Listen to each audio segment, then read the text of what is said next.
STF está implodindo. Ministros atacam Alexandre de Moraes na imprensa. Gente, eu nunca imaginei que eu veria isso. O todo-poderoso Alexandre de Moraes está sendo atacado justamente pelas pessoas que o brindavam até ontem, por seus próprios colegas. Olha, depois disso, tudo pode acontecer. Olá, fala pessoal, sejam bem-vindos. Se você gosta e apoia o nosso conteúdo, deixe o seu like e inscreva-se no canal.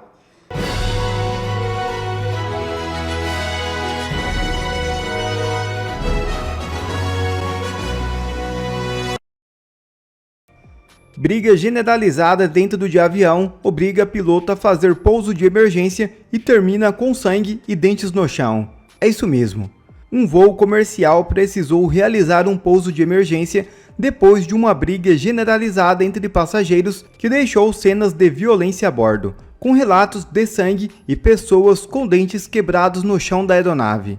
O episódio ocorreu em pleno ar, obrigando a tripulação a acionar o procedimento de emergência para garantir a segurança de todos.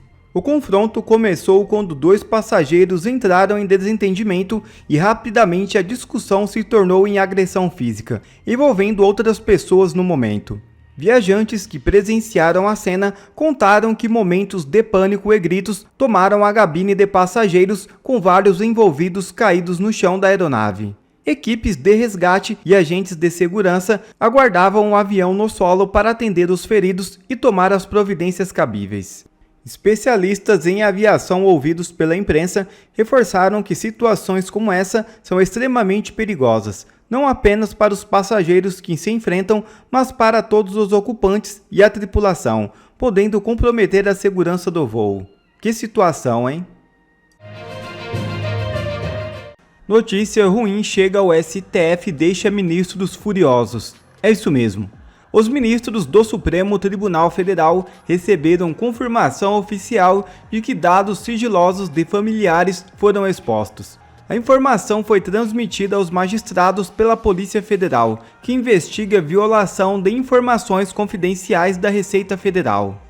Nesta terça-feira, durante o feriado de Carnaval, agentes federais cumpriram mandados de buscas em 3 estados contra suspeitos envolvidos no caso. A confirmação do vazamento foi inicialmente divulgada pela Folha de São Paulo.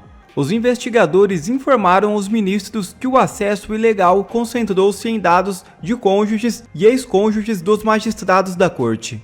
Os mandados de busca foram expedidos pelo ministro Alexandre de Moraes, que também está entre as vítimas do vazamento. A autorização judicial permitiu que a Polícia Federal realizasse buscas simultâneas em diferentes localidades para coletar provas contra os suspeitos. Entre as informações comprometidas estão dados relacionados à atividade empresarial de Viviane Barsi, esposa do ministro Alexandre de Moraes. O STF apurou que a exposição dessas informações ocorreu no contexto das investigações envolvendo o Banco Master.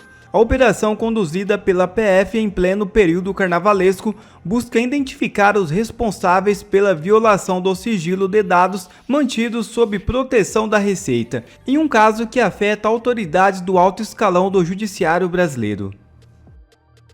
Todos nós hoje amanhecemos com a notícia absurda de que o Moraes determinou uma operação gigantesca, uma busca e apreensão contra a Receita Federal, porque desconfia de que os dados dele, da mulher dele, de outros ministros foram quebrados, foram vazados. O sigilo foi quebrado e os dados foram vazados.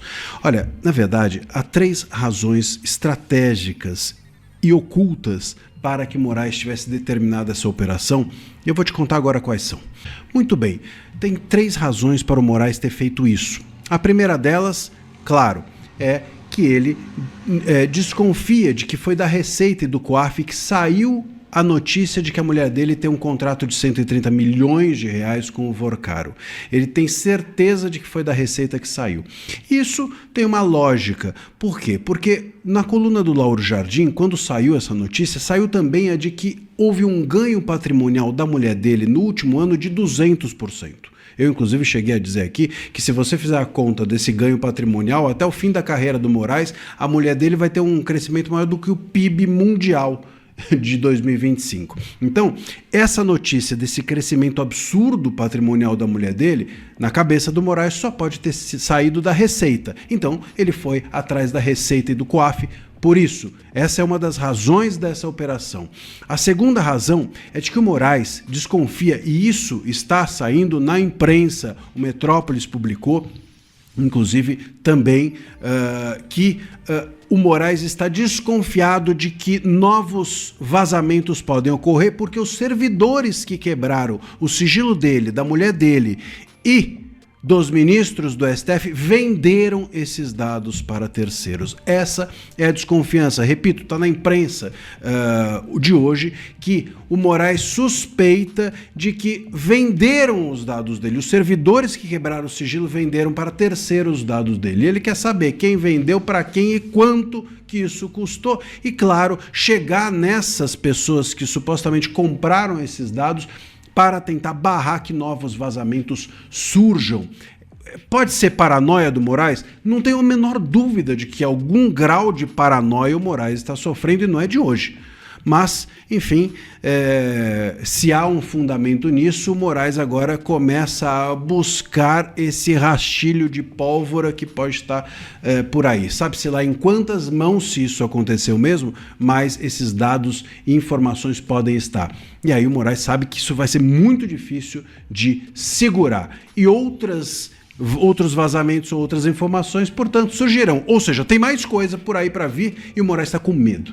E aí entra o terceiro ponto. Como ele está com medo e como provavelmente tem mais coisa para vir, né?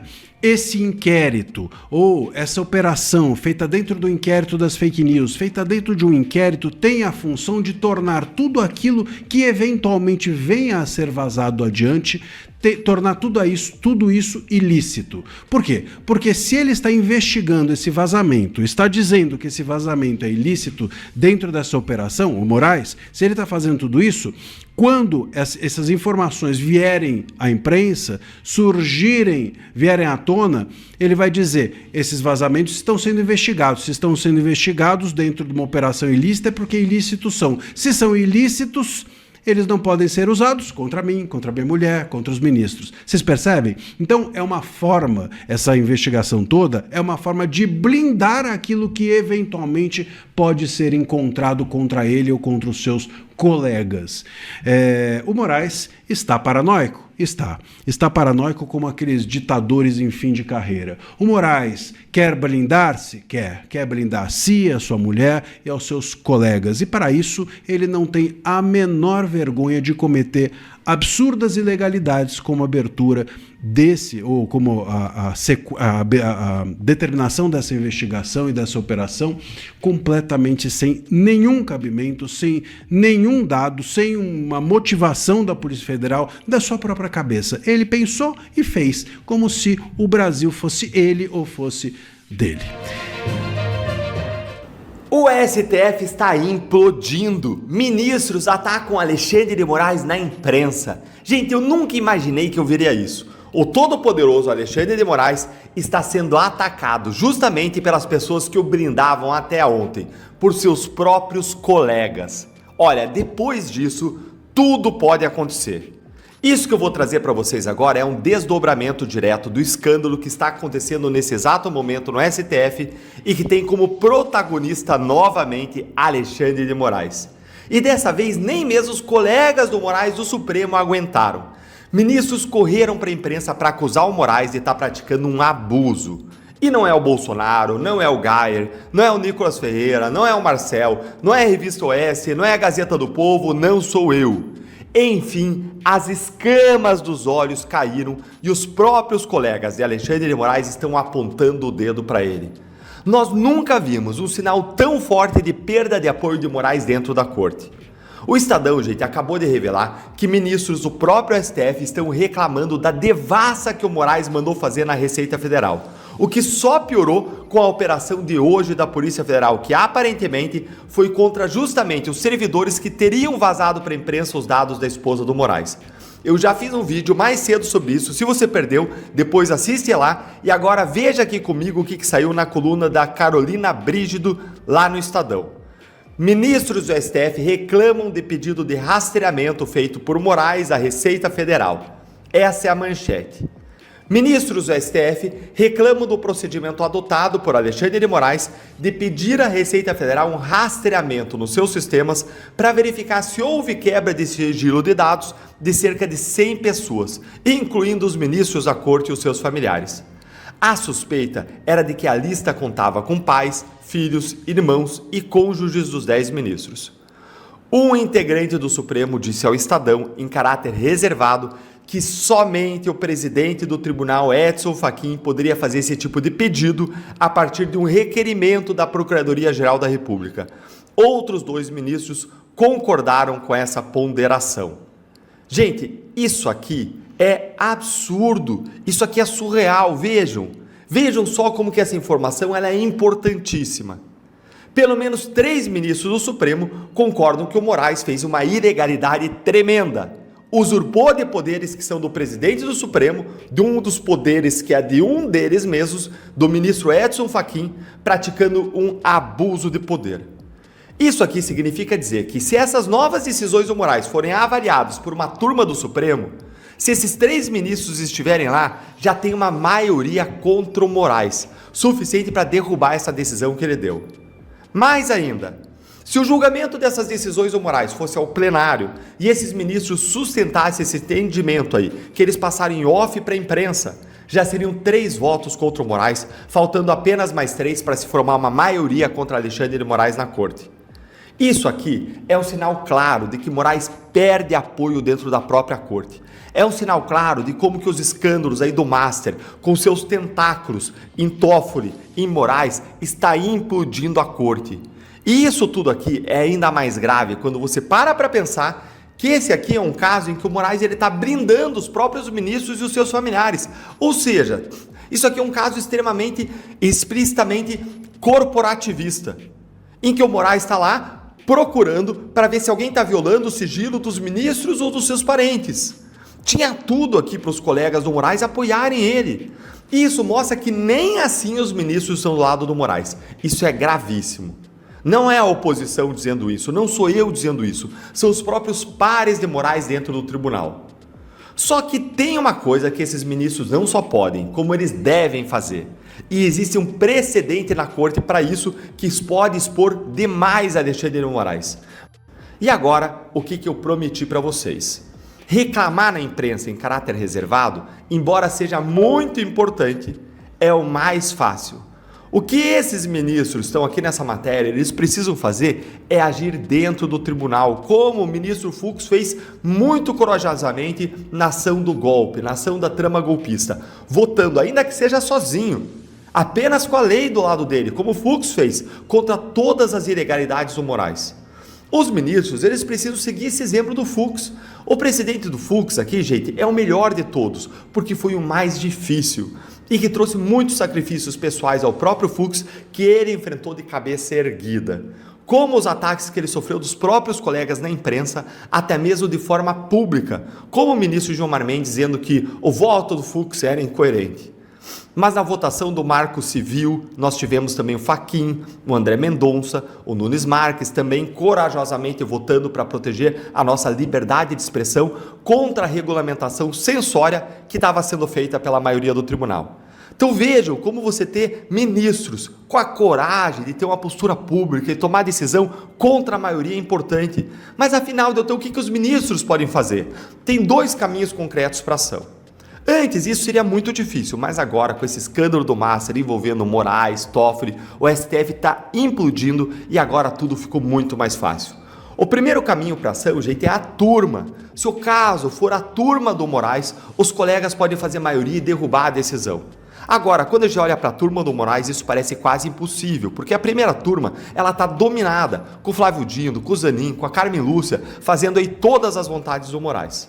Mas existe um segundo caminho, que é o plenário.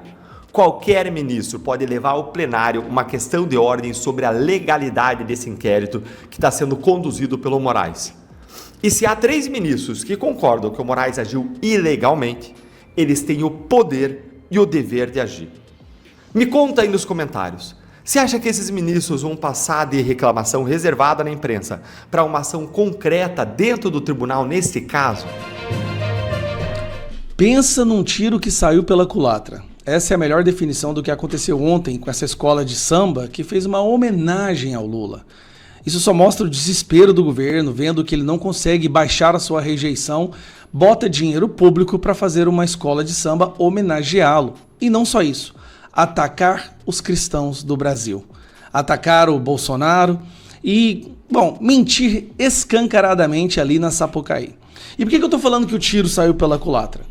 Bom, primeiro que uma das alas dessa escola que homenageou Lula deu de presente para o Brasil esse retrato do que o Lula pensa, do que a esquerda pensa. Zombaram da família tradicional, zombaram dos cristãos. Aqui eu já fiz um vídeo sobre isso. Aqui no fundo é uma Bíblia, zombando dos conservadores enlatados. E como o próprio Nicolas disse, o retrato da família que eles decidiram zombar, fazer chacota, não é uma família disfuncional, é uma família feliz. Claramente você vê que é o pai, ou a mãe, a filha e o filho que se amam, felizes. Para isso, é o que eles mais odeiam. E essa imagem foi a imagem que grudou na cabeça das pessoas ao longo do dia de ontem. A situação é tão desastrosa para o Lula, você fala, o tiro que saiu pela culatra. A situação foi tão desastrosa que o resultado foi que a maioria das menções na internet foi negativa. Imagine você gastar milhões de dinheiro para fazer com que uma escola o homenageie, o que vai ser investigado. Essa escola Acadêmicos de Niterói é uma escola minúscula, ninguém nunca ouviu falar dela, e de repente, do nada, ela surge com vários carros alegóricos vultuosos que custam milhões. Bom, isso ainda vai ser investigado. Agora, o curioso é que o resultado prático do que aconteceu ontem, o resultado prático é: levantamento mostra que 39% das citações traziam críticas, como a possibilidade de crime eleitoral, uso de dinheiro público e tratamento privilegiado ao petista. Só que só vem um detalhe.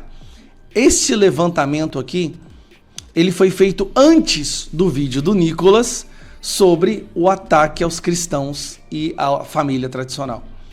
Foi antes. Eu acho que nós deveríamos ter agora acesso a uma nova pesquisa, um novo levantamento, depois do vídeo do Nicolas. Porque o vídeo dele ficou muito bom. Isso mostra claramente o que pensa a mente esquerdista. Zombaram dos cristãos, da família, atacaram Bolsonaro, tudo isso pago com dinheiro público. E aqui, o próprio governo está percebendo um detalhe. Vou puxar aqui para você ver. O governo vê mais danos políticos do que jurídicos com o desfile de Lula. O que o próprio Lula e o seu pessoal viu? Pode fechar aqui. O que eles perceberam? Que houve danos políticos. Aquilo que foi planejado e financiado com dinheiro público para tentar enaltecer o ladrão de 9 dedos, acabou prejudicando ainda mais a sua imagem. Então, é uma notícia boa? É. Escancarou tanto que esse governo é inescrupuloso, viu que esse governo... Presta atenção. O seu dinheiro foi usado para financiar uma escola que ataca a família e cristão e que homenageia Lula ao mesmo tempo.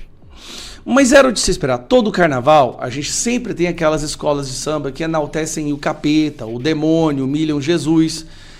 A tradição continuou, só que ao invés de enaltecer o capeta, eles enalteceram o filho dele, né? O ladrão de 9 dedos. Não há nada de novo. O que realmente deixou indignada a população é que isso foi feito com o nosso dinheiro, em ano eleitoral. Por que o Lula fez isso? O Lula sabe que na justiça não vai acontecer nada. Lula tem certeza que ele tem os seus colegas no STF, ele tem seus colegas no TSE, então dificilmente alguma punição severa vai acontecer sobre ele. Ele calculou o custo eleitoral, o custo político, mas ele não imaginou que o tiro fosse sair pela culatra. E eu repito, o tiro saiu pela culatra. O Lula sai dessa mais enfraquecido ainda, com certeza isso vai refletir nas próximas pesquisas e vai ficar ainda mais difícil para esse cidadão, esse meliante aqui, ó, diminuir a sua rejeição.